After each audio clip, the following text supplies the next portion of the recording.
What is up, everybody? The Dogs are 5-0. Contrary to what all opinions are on Twitter, the Dogs are 5-0. And this is Baxter Street Boys. I'm your host, Cole Wilcox, joined as always by co-host Jake Gordon and producer Griffin Rudy. We got a lot to dive into tonight, honestly. I mean, I'll say that every show, but this night we have a lot. And I don't even know if we're going to get to all the week 4 or week 5 matchups, whatever week we're in. It might just be a full dog show, which is probably what y'all want anyway.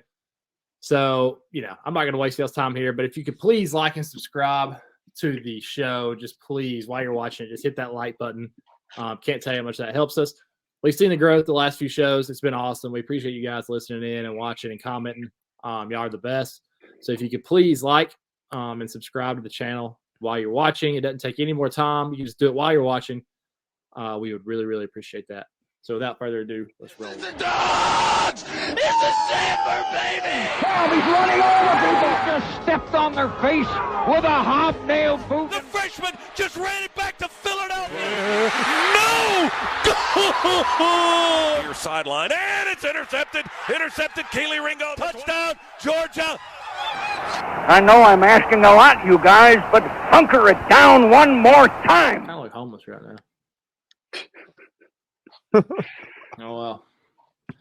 Oh well, it's all part of it. What was going on? I gotta say, man, I had multiple moments on Saturday where I was just sitting there thinking, like, man, we've never had to do this show after a loss, and I could have swore this was going to be the first one. Could have swore this was going to be the first one. That's insane. Actually, I haven't even thought about that.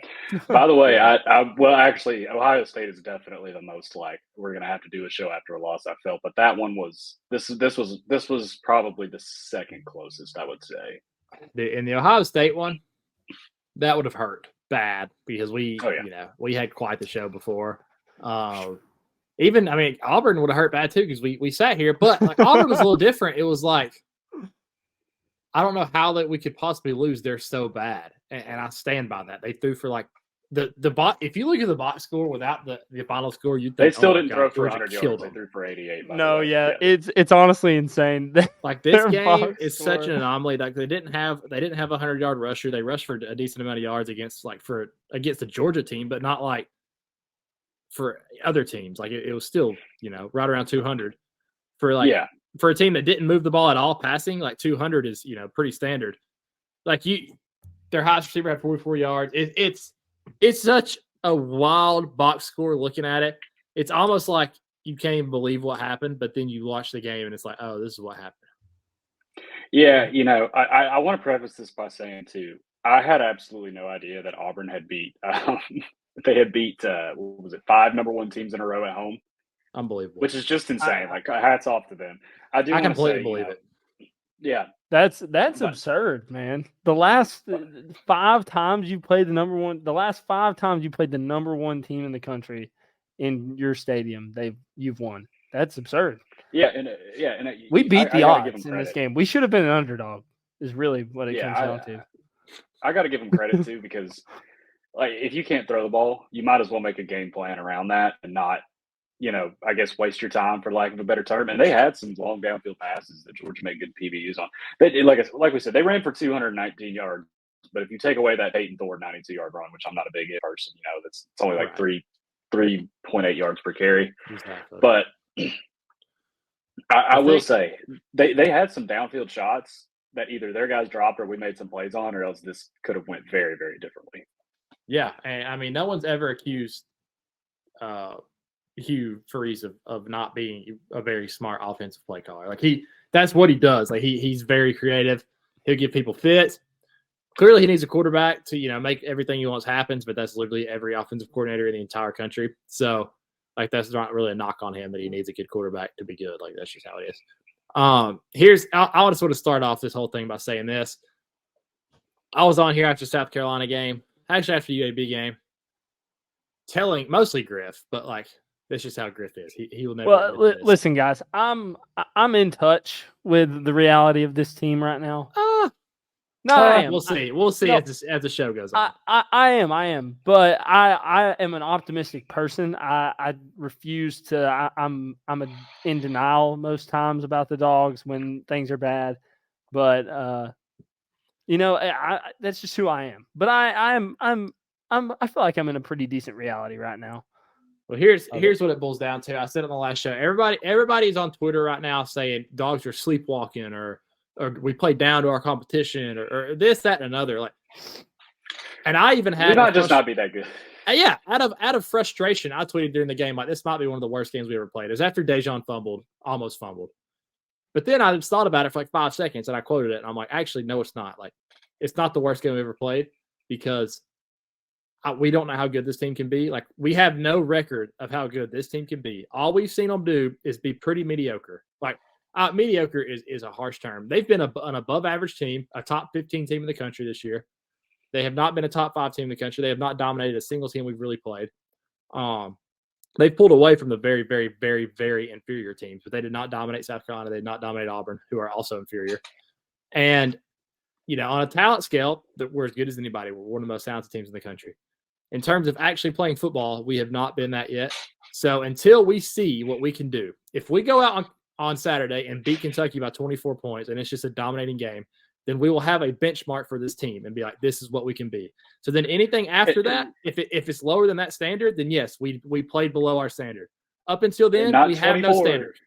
Yeah, and not 24 as in down 10-7 at half and then come out and win by 24. Yeah. And I want to say too, like, guys, I know it's not y'all's, just in general. I know it's y'all's favorite line to do the whole Mike Bobo thing. This is we're beyond Mike Bobo. I'm sorry. Yeah. If you're watching what I'm watching, guys, we are beyond Mike Bobo here. And I can tell you where it starts and ends, and it's up front. I mean, yep, it's in the trenches, man.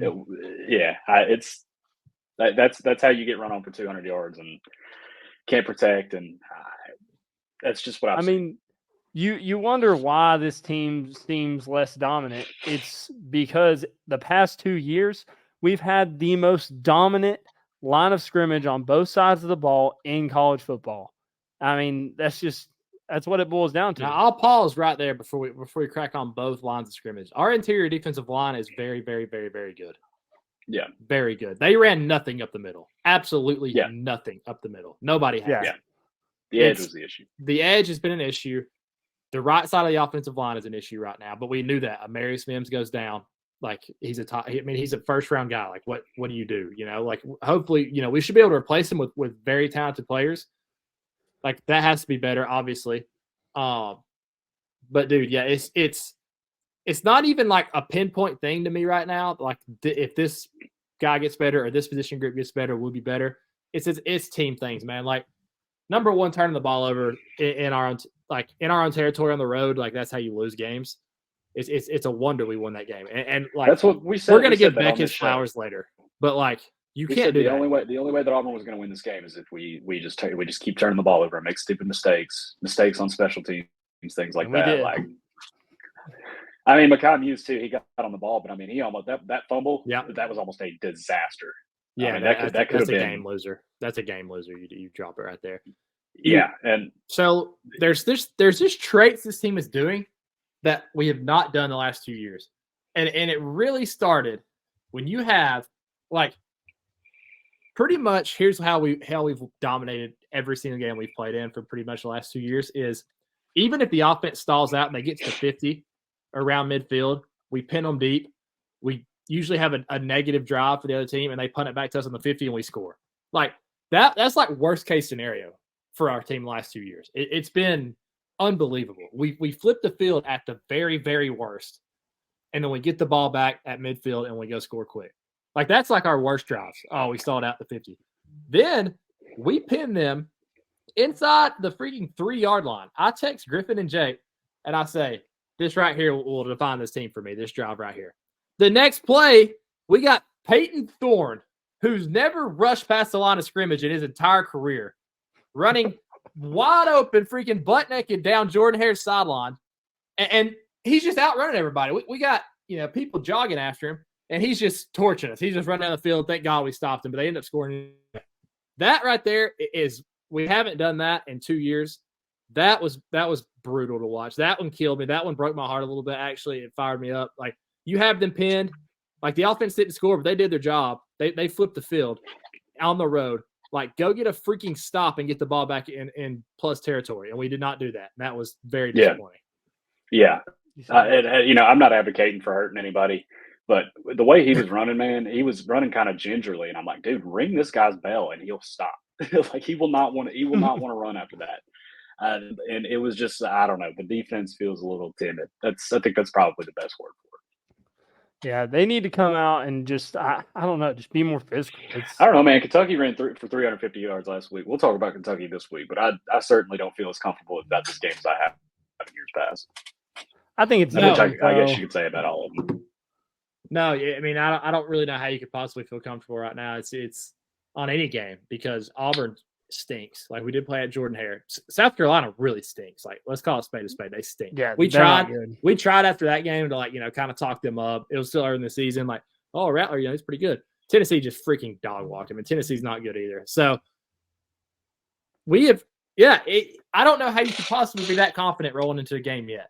Like the only thing you have confidence in is that we have Kirby Smart on the sideline. We have the best defensive coaches in the country on the sideline, and we have a lot of talent. Like that's really if you have a ton of confidence going to a game right now, it is purely based off the last few years. It is nothing based off this year. Nothing. Yeah, I keep seeing a lot of people saying, "Oh, this is going to be like the Missouri game where they turn it on." I'm like, you guys said that about South Carolina, and we're still seeing a lot of the same issues. So it might be just time for a reality check. Yeah, and the thing is, like, we're still very good. It's like we're sitting here, and it's like, if this is 2015, we're fired up with the start right now. It's like, oh yeah, like we're still a very good team. We're still a top, like I said, 15, probably top 10 team in the country based off everybody else like this playing right now. Like there's nobody just dominating. We're just been so used to dominating, it hurts. And I think it's the fact that we've seen a lot of the players on the field be a part of that dominating team, and we just haven't seen it so far. So it's like, all right, when are some of these guys going to step up? Like we've lost a lot of people. I know nobody wants to hear this, and it's not an excuse because you have to just reload. But we have lost so many talented players. Like it was going to catch up to us at some point, like how dominating we were. But that's part of it. Like there's an aspect to it that's impressive where you just continue to win games as you grow, and hopefully these guys blossom towards the end of the year. Like that's all you can really hope for at this point.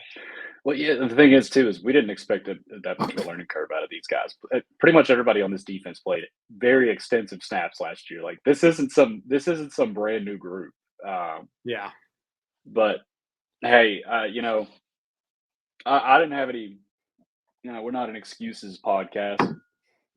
I didn't have any excuses, man. I had my Auburn friends texting me telling them like, we're whipping y'all, and I'm like, yep, yeah. You are. I know they're just trying to get a rise out of me and banter, but I was like, dude, I don't have anything to say to you right now, man. Like that's pretty much what's happening. Yeah, dude, they whipped us. Like, and it's that run from Peyton Thorne guy. Just if you take that away, I'm not really that upset coming out of the game, but whatever. Let's move on. Like that's our little rant on the whole game as a whole. Like all of you people, I came in with a little edge today. All you folks that are on Twitter blaming Carson Beck for what's going on right now, please go find a hobby. Touch grass. Quit watching the team. Delete your account. Like he's not even in the top 10 of these issues. Like he literally won us the game. Him and Bowers won us the game. He made as big of throws on the road in the SEC as you could possibly make. I had somebody tell me Carson Beck, you do not know football. I had somebody tell me today that Carson Beck's not that good and they want to see him throw it more than 2 yards down the field. I was like, were you watching the football game? Dude, if a quarterback at Georgia misses one guy past 35 yards, like go look up completion percentage on balls thrown over 35 yards in any level. It's not that high. Oh, I don't care how open the guy is. We all watched the Chiefs and the Jets last night too. Like Patrick Mahomes played like his worst game of the year, and that would be like Chief fans being like, "Oh, I just don't know about this guy." Yeah, I mean, he's not as open guys. Decorated as he is, but like every quarterback has a bad day. Obviously, they're not on the same level, but I mean, dudes have bad days, man. It doesn't make them one thing or another. It's such a casual approach, like, "Oh, the team's struggling, must be the new quarterback." No, it's not the new quarterback. Like maybe it's the fact that we can't really establish much of a run game. Like Dejon Edwards is our best runner. He ran for 4 yards to carry, which is decent. It's adequate. We got Dylan Bell. We got Dylan Bell. Not a knock on him, but he's a receiver. Yeah, it's so frustrating. Even Cole Kubelik, who literally Cole Kubelik is one of the biggest ball knowers on Twitter. So if you want to know ball, follow Cole Cuba. He's unbelievably good at analyzing the game. In his little write-up he does a write-up every week about SEC schools. In his little write-up about Georgia, he's like, Beck was really, really good. I don't really understand why people are frustrated with him. And I don't either. It makes no sense. The dude was like, what was his final stat? It was like 22 of 33 for 313. Yeah. Oh, he threw a pick. The guy made a heck of a play on No, it was not. It was really not a bad pick. Like Marcus Jack Saint had equal as opportunity to make a play on that ball as that DB did. Would you rather him take care of the ball in plus territory? Yes. Okay. That's his first road start. He made one ill-advised throw. And then when we're down, he goes 8 yards down the field and 98, scores. Yeah. And then he leads the game-winning drive. I mean, was there an incomplete pass on the game-winning drive? I don't think so. I think that Bowers pass might have been counted as incomplete since it was. I don't know if it was just no play, but the throw that he made on 3rd and 12 to Brock Bowers was as clutch of a throw as you can possibly make. I mean, our backs are against the wall right there. Like he looked so comfortable too during that drive. He made a lot of throws on 3rd down, and I got to tell you, that throw he made on 3rd down when he got lit up by that guy. That was a great throw. I think our most important guy that's not going to get talked about enough this week being back, it's 84. Yeah, I mean, dude, I feel like he had 4 catches and probably all 4 of them were on 3rd and long. Yep, they were. They were all. And man, like I swear. We were trying to force Arian Smith into that role, earlier in the year because he was kind of taking over for Ladd. And I love Arian Smith. We all love Arian Smith. We want him to be really good. He's not Ladd right now. Ladd is your go-to guy. And so when we needed a play, that was him making a play. And having hit, it's such a good safety blanket. You have Bowers, who's the best ever. And then, having Ladd back, yes, you're right, Jake. I wouldn't have brought it up, but now that you pointed out, it's game-changing, really. We saw it. It was literally game-changing. Every catch he made, I feel like, was 5 yards past the sticks for a first down when we badly needed a first down. And we've seen examples of some of the guys earlier in the year not getting to the sticks on 3rd down. That's such an underrated part of the game that people overlook. And it's well, why Beck throwing it past the sticks? Man, he's just off the timing of his receiver. So if they cut it short, what is he going to do? Just throw it over him? Hope they run and get it? Just not how it works, man. Well, yeah, and there's also the fact, a big positive from this game. We've been pretty negative all show, but Brock Bowers is the best player in the country ever. He's a top 20, 25-ish college football player of all time. If we win 3 in a row, it'll be literally pushing 25% because of him. So he could be a top 10 college football player of all time. I did see a tweet. I'm sure this guy's being a little bit jokey, but honestly, I don't know how much of a joke it is. It's my boy Nick's Tape Kyle. He said, "Are we sure that Brock Bowers isn't just the best second best tight end just in the world right now, behind Travis Kelce?" And I was I don't know that we're sure that he's not. No, there's a very good argument that he is. I'm not sure that he's second, to be honest with you, Jake. Calm down. Griff, come on. Calm down. See, listen, I thought you said you were starting to be realistic. Well, no, I mean that'll never happen. That will never happen. He'll never be better than Travis Kelce. No, it'll never happen that you can be a realist about the Georgia Bulldogs in any frame of mind. No, I'm more real. I'm talking about the team in general. Brock Bowers is a different story, man.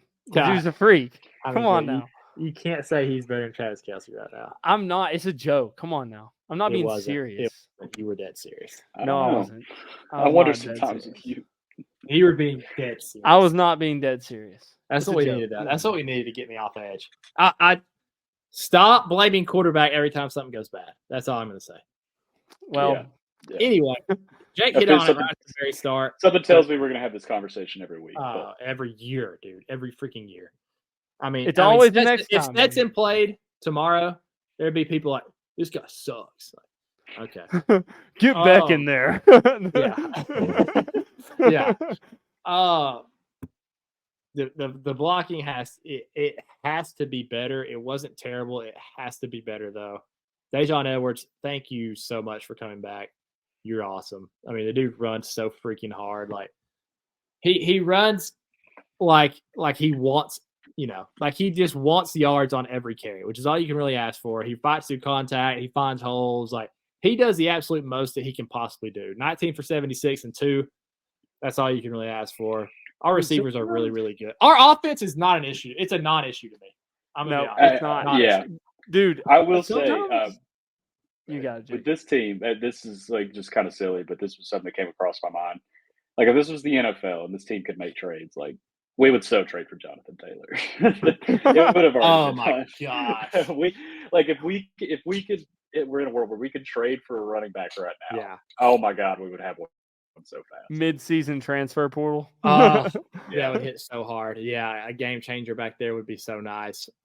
Like literally, if our drive stalls, it's like a sack, and people are like, "Oh, Beck's gotta get the ball out." I mean, dude, when he gets sacked, it's so quick. He's really not bad in the pocket. He's pretty freaking good in the pocket, honestly. And honestly, he's not that slow either. He can kind of move. No, hasn't been that bad.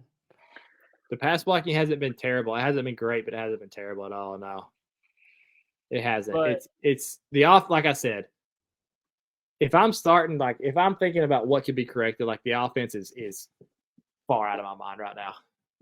I know everybody wants to blame them. Guys, we gave up 20 points, and they threw for less than 100 yards. Let that sink in. Like there was a bad field position on one of them.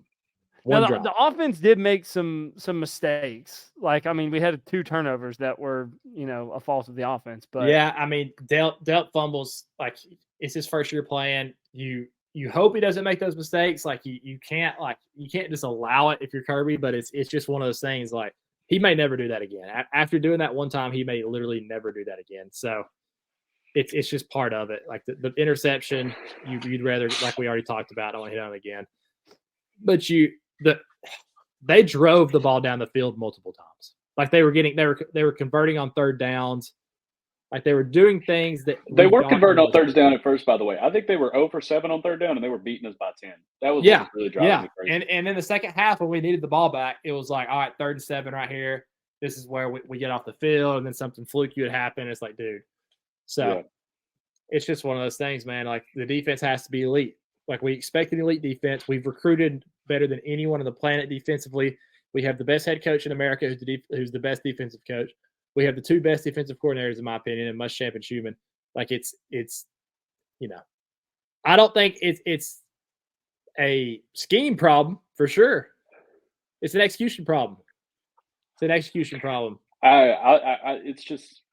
It's just weird. I know we're just used to seeing like whenever somebody gets 2 or 3 yards past the line of scrimmage. I'm used to seeing 3 guys close in on them, and now we're seeing 0. That's the thing. Is I just feel like I don't know. Maybe I wouldn't say figured out, but maybe I guess people are learning how to play against this Georgia defense. I don't know if people are finally starting to come up with some kind of recipe for it. I'm not too convinced that's the case, but I mean, it's just it looks slow more than anything. And I'm not dogging. We don't dog on the players on here. That's just we don't really like to call out individual guys or anything. That's what I was. We got to say. Yeah. I was just about to say that, but there's a couple times in particular with guys, that I really do like. It's just you watch them try to set the edge and they're not doing it, and that's where we've had Nolan Smith, and he was literally like one of the best ever at setting the edge. Like there's so many guys that we've had over the years. Trayvon Walker. And they're unbelievable edge setters. And there were people on this planet who looked at the box score of Nolan Smith and Trayvon Walker. They're like, they can't be that good. They don't have that many sacks. Yeah. It's there's guys who are young and there's guys who've been around forever, and both of them have to learn that it ain't about how fast you can get in the backfield. You have to do the little things right, because if a guy like Hugh Freeze finds a weakness in your defense, he's just going to keep doing it. That's what they did. They just kept doing it with that freaking quarterback draw, dude. And it made me think of 2020 against Florida so much, and that really pissed me off even more during that game. Is that little running back? They would send the running back on an orbit, or he would just go straight out to the flat immediately, and there would just be nobody there. Yeah. Or they'd clear somebody out with like a slant, maybe a little bit of a rub, but usually not a pick. Running back would get 10 yards on it. On those little plays like that, I kept waiting on someone to just come flying in, like it's been like the past 2 years. Like there wouldn't even be anybody on the screen when they catch the ball, and then just boom, somebody's there. But it's just. It might have been Bullard. I think it might have been Bullard. If he had like a step or two, he would have had a pick 6. Yeah, I mean, like Yeah, I he said, almost guys, knocked it. Chris Smith, like that's where Chris Smith would have came up and hit the guy before he got to if the edge was ever not set, it was at minimum made the guy get pushed back a little bit, and here comes Chris Smith hitting him at the line of scrimmage. We don't have that yet. We do not have that yet. We don't. Hopefully, we do soon.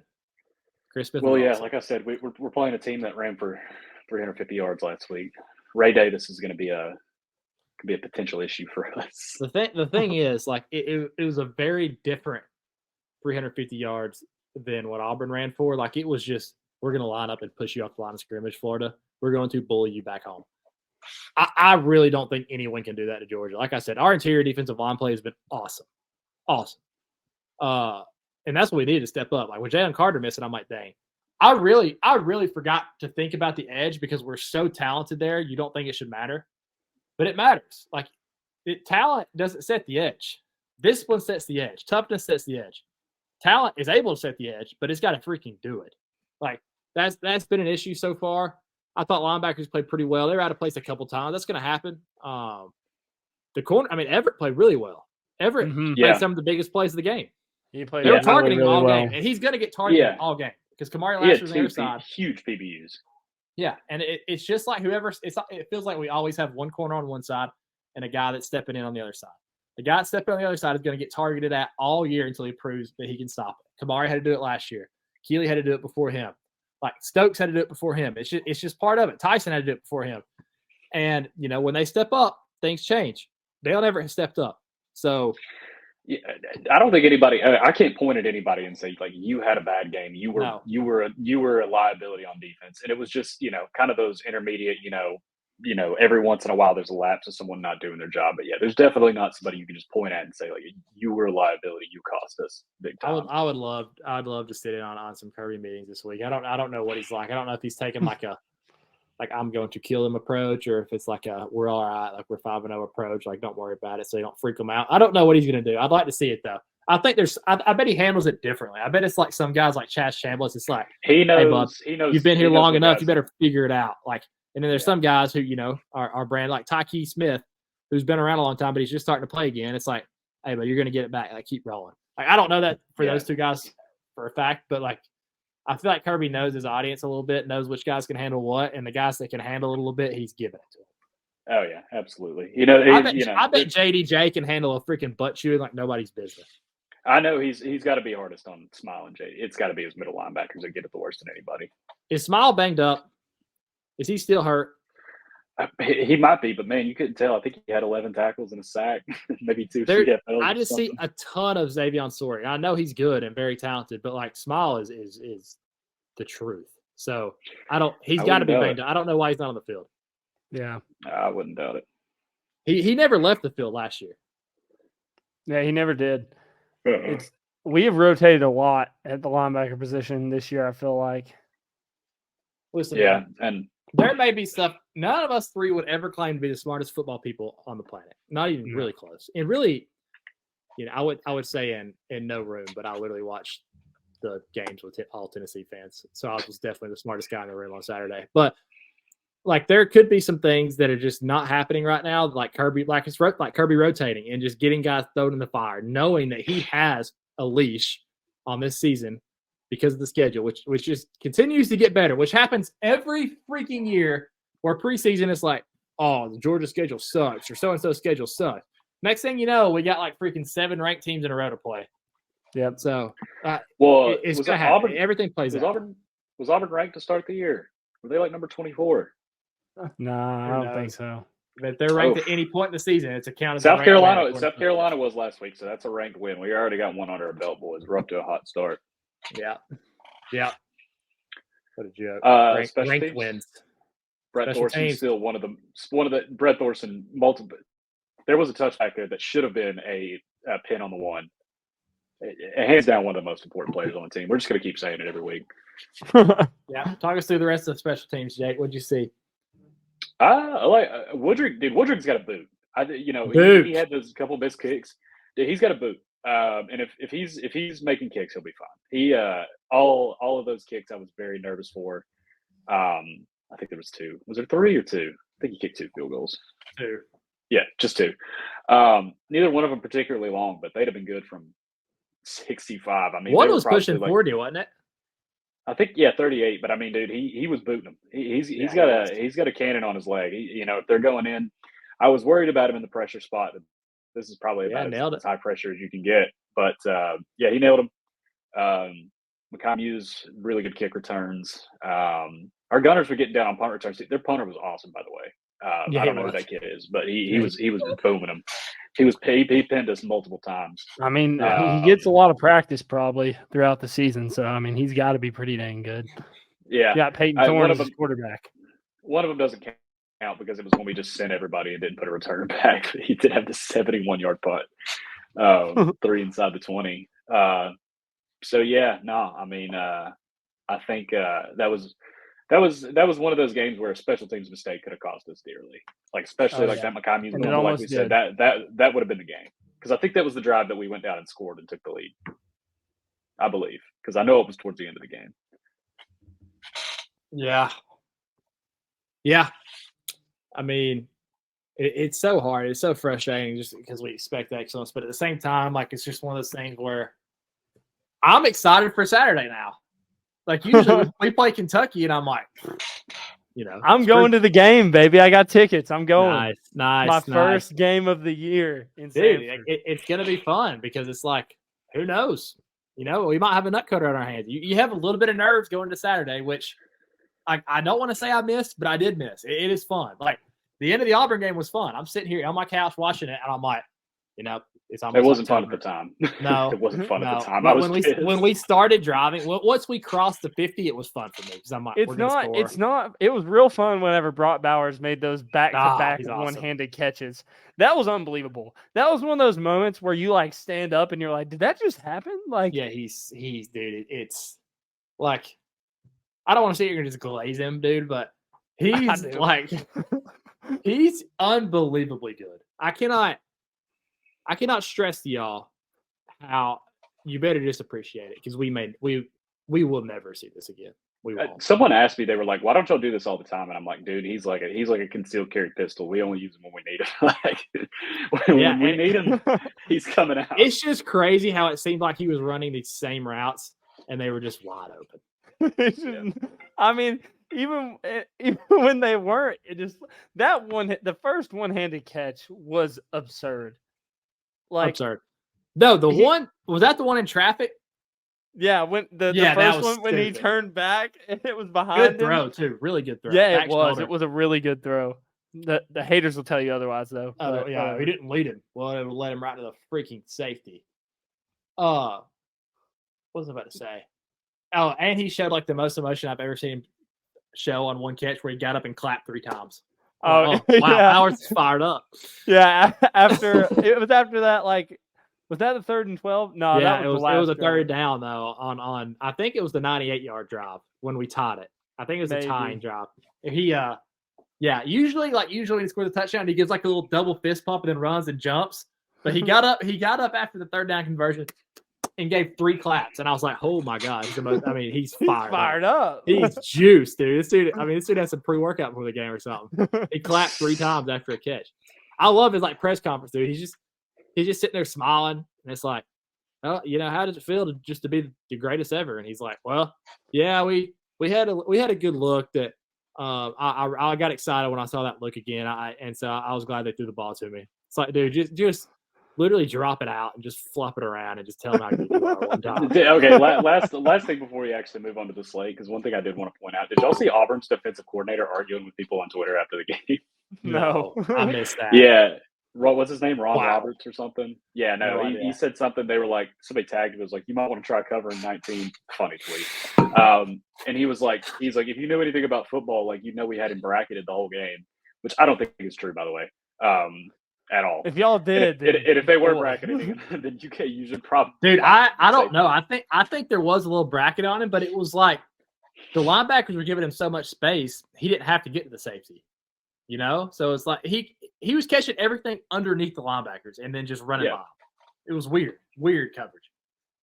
Yeah, well, whatever it wasn't working. Well, credit to Bobo. If they weren't that's the biggest indictment to Bobo then of the season. If they were bracketing him, then he still got him wide open. So whatever. There's always a counter for the freaking Bobo and Beck haters. Always. Yeah.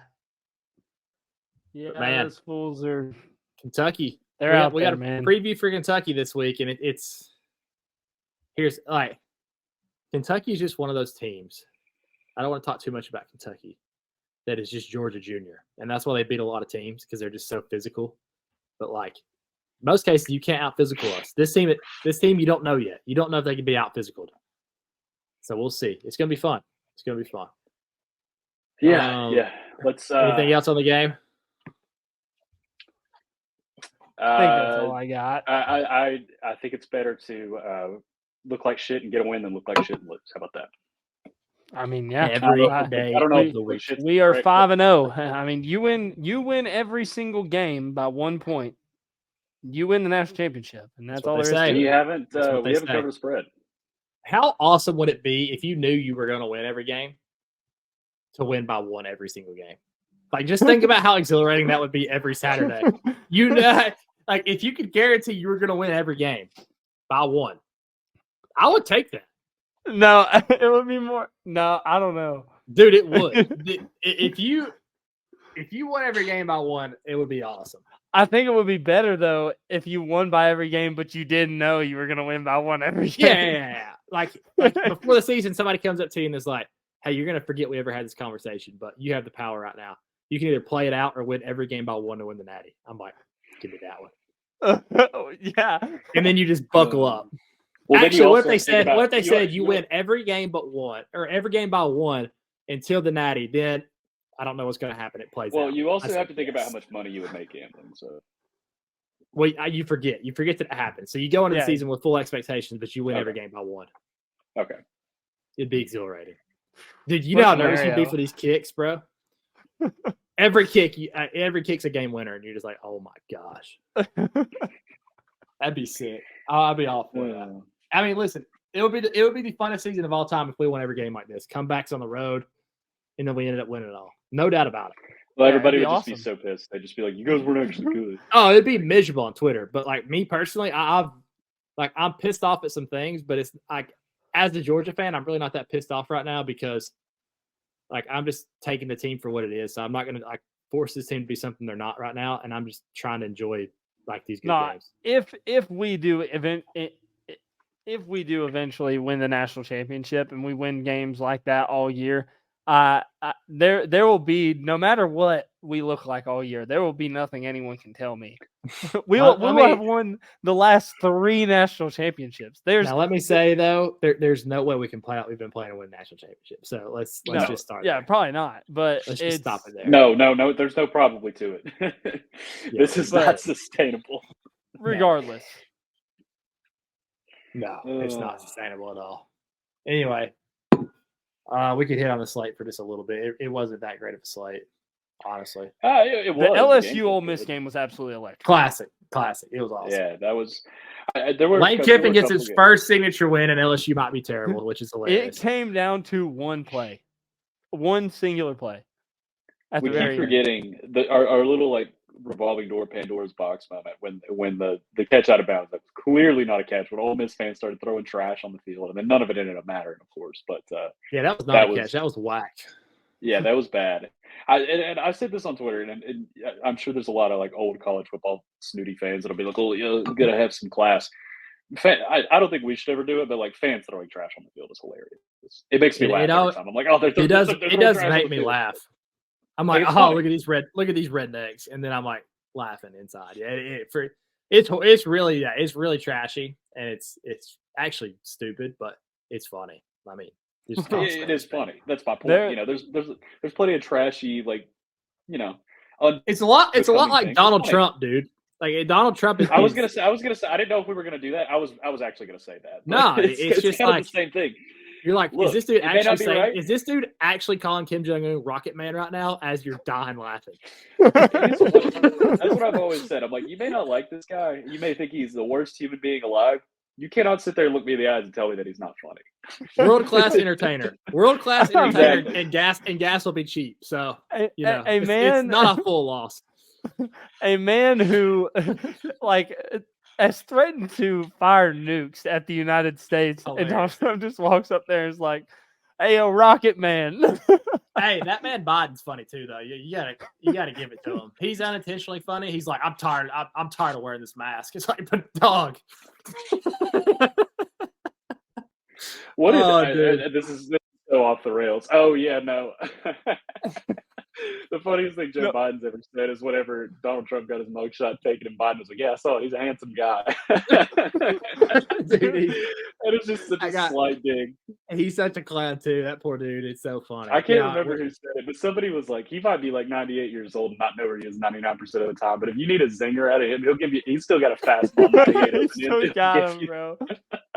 That's dude, all old people, man. They got falling off the bite, dude. Too. Oh my gosh. Oh my God. All right. Anyways, that's your politic hour. Back to the trashing on the field. That Tennessee photo where it's just like the mustard bottle on the field is one of the funniest of all time. Yeah. Remember when the Braves did all that trash on the field and that infield fly rule? That was funny. Warranted. One thing I thought about with the mustard bottle is, so I've thought about the mustard bottle a couple times. One of the things is like, so did they, like, if they ran up, okay, so the logical conclusion is they ran up to the concession stand where they sell hot dogs and they had bottles of mustard. But I always thought they had like the squeeze pump, like Heinz things. Yeah, I don't know. I just don't think they're just, you think they're just raw dogging bottles of mustard? You know how many people have hot dogs that need mustard? Surely Where did it come from? I don't know. There are probably some rednecks that squeezed in some hot dogs and you know, they're like, honey, how many hot dogs do you want? Give me about 3 of them, but make sure there's mustard in there too. So, you know, that might be the case. I like the golf ball. The golf ball was my favorite. Where did you get that from, dude? Yeah, that's true. That would be an awesome gig. Is security guards turning over everything they found going into a football game. just lay it all out on a table, take a picture of it, and tweet it with no words. So we can just sift through it. We could sift through it like it's an iSpy magazine or something. That's one of the best ideas I've ever heard. If that's your profession, please just start. Dude, you'd see all kinds of stuff, bro. It would be outrageous. If they confiscated everything, it'd be hilarious. Oh my God. All right, okay. Hey, Colorado played really well. That is exactly what I was going to say. Colorado, they had to come back in them. I did bet USC first half, but as we know, and I will continue to say this until I take my last dying breath, Lincoln Riley is a Hall of Fame pants shitter. That dude has no idea what to do with the lead. No clue. Lincoln Riley is more dangerous down 21 than he is up 42. I swear to God, he does not know what to do when he has a lead. Dude, it's so true. And that defense is, that defense, like we give the term Swiss cheese, you know, too often. That defense is swift, or I don't even know how to say it anymore. Swiss cheese. It's freaking atrocious. It's so bad. It is so bad. And I always come. This is like my favorite argument because I come like flying in like a freaking old grouchy man when somebody's like, "Oh, USC's defense stinks," and I'm like, "Well, you know, they don't play balanced football." But like it's past that. Like I'll watch that game. They played decently balanced football. Like it wasn't like they were just throwing bombs the first freaking play they did on offense. Like they were moving the ball down the field and they hit a big play. Defense had plenty of time to sit there and rest. They're terrible. There's no excuse for them. They stink. They just, dude. Alex Grinch has got to have some incriminating photos of Lincoln. I don't know what kind of secret. Look, I know it's a tired trope, but I believe it at this point. I don't know what kind of dirt he's got on him, man. But there's absolutely no excuse to have that dude in pull. I don't care how good of friends you are, man. At a certain point, it's like, hey, I've gotten you paid enough times through your career. Why don't you go buy a nice lake house and freaking kick rocks? Yeah.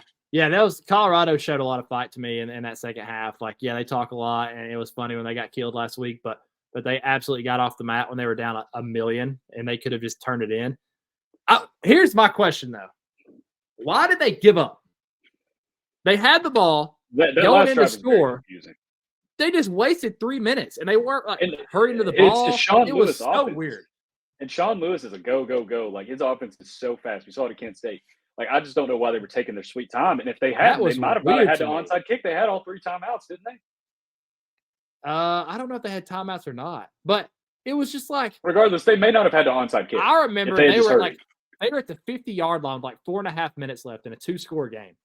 And I'm sitting there at first, I was watching in and out because I was doing stuff. And I remember looking over and they're like driving. I'm like, wow, Colorado made this pretty fun watch. Then I'm looking as they're just like walking to the line and Shedder's looking over, getting his plays.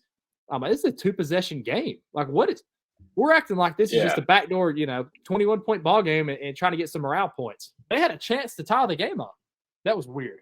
Really weird. Yeah. I agree. But other than that, I will say, I always hear a lot about like you can't let one loss turn into two. And they did lose the game, but they certainly didn't get ragdolled. Like they were on course to get ragdolled. Absolutely not. And I don't think this is something that's going to linger over them. No, that was a good showing to me for them. Yeah, they showed a little pride. Listen, the Blue Devils are very, very good. They're a very freaking good team. They were, and they might not be. So that last play of the game lost their quarterback. So yeah, it doesn't matter. Even without their quarterback, their defense played freaking lights out. Like they had the one drive. Like Duke is really good. Notre Dame is really good.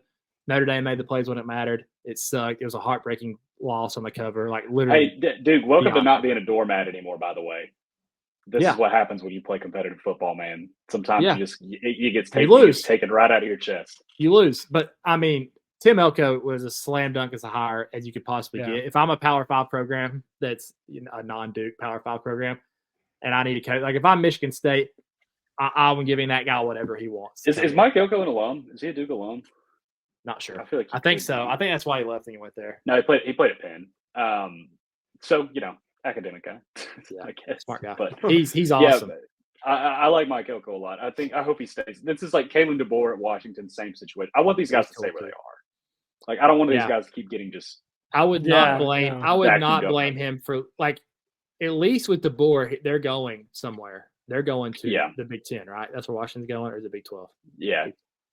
So like he has a home. If I'm Mike Elko, I might be getting out right now. Like you have no idea what's going to happen to Duke football. They might be a thing of the past in 5 years, unfortunately. Yeah. The ACC's adding teams, so who knows what they'll look like. That's a generous term, adding teams. They're adding. They're adding and SMU. I did love seeing something. It was like Washington State could be interested in the Big 12. I'm like, Starving Man could be interested in a sandwich. In a 12-team conference or a 2-team conference, dude. We literally had the Pac-2 championship like 2 weeks ago, and we just glossed over it. Oh, damn, we really did. Shout out to Oregon State too. That Utah, dude. The Pac-12. I knew they were going to do this, man.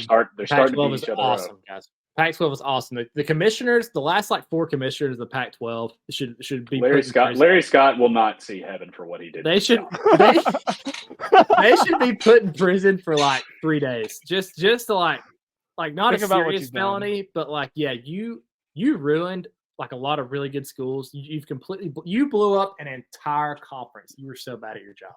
It's unbelievable.